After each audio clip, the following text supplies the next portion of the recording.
Welcome to பம்மி வீட்டு சமையல். இந்த வீடியோவில் மேங்கோ லஸ்ஸி செஞ்சுருக்கேன். இதுக்கு நான் எடுத்திருக்கிறது நார் இல்லாத நல்ல இனிப்பாக இருக்கிற மாம்பழம், அப்புறம் கெட்டி தயிர், பால், சர்க்கரை, பொடியாக நறுக்குன பிஸ்தா, ஏலக்காய், அப்புறம் குங்குமப்பூ. இப்போ இதை எப்படி நான் செஞ்சுருக்கேன்றதை பார்க்கலாம்.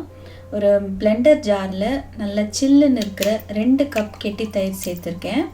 அப்புறம் 3 கப் மாம்பழம் தோல் சீவிட்டு சேர்த்துருக்கேன். அப்புறம் சில்லுன்னு இருக்கிற 1/2 கப் பால், அப்புறம் குங்குமப்பூவை வெது வெதுப்பாக இருக்கிற ஒரு 1/2 கப் தண்ணியில் ஊற வச்சு க்ரஷ் பண்ணி அதையும் சேர்த்துருக்கேன்.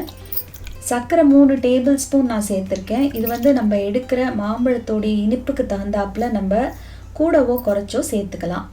ஏலக்காய் ஒரு 4-5 ஏலக்காயில் உள்ள இருக்கிற அந்த விதையை எடுத்து லேசாக க்ரஷ் பண்ணி சேர்த்துக்கோங்க.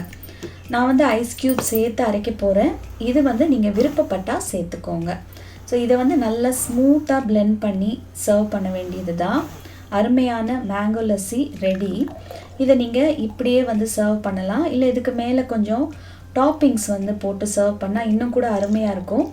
பாருங்கள், நான் சின்ன துண்டுங்களாக அரிஞ்ச மாம்பழம், பொடியாக நறுக்குன பிஸ்தா, நல்ல வாசமாக இருக்குன்றதுக்காக வேண்டி காஞ்ச பன்னீர் ரோஜா இதெல்லாம் டாப்பிங்ஸாக போட்டிருக்கேன்.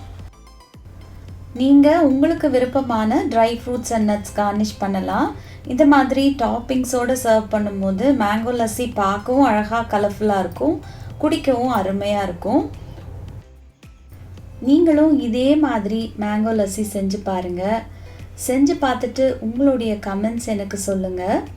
இந்த வீடியோவை உங்கள் ஃப்ரெண்ட்ஸ் அண்ட் ஃபேமிலியோடு ஷேர் பண்ணுங்கள். மறக்காமல் பம்மி வீட்டு சமையலுக்கு சப்ஸ்கிரைப் பண்ணுங்கள். தேங்க்யூ.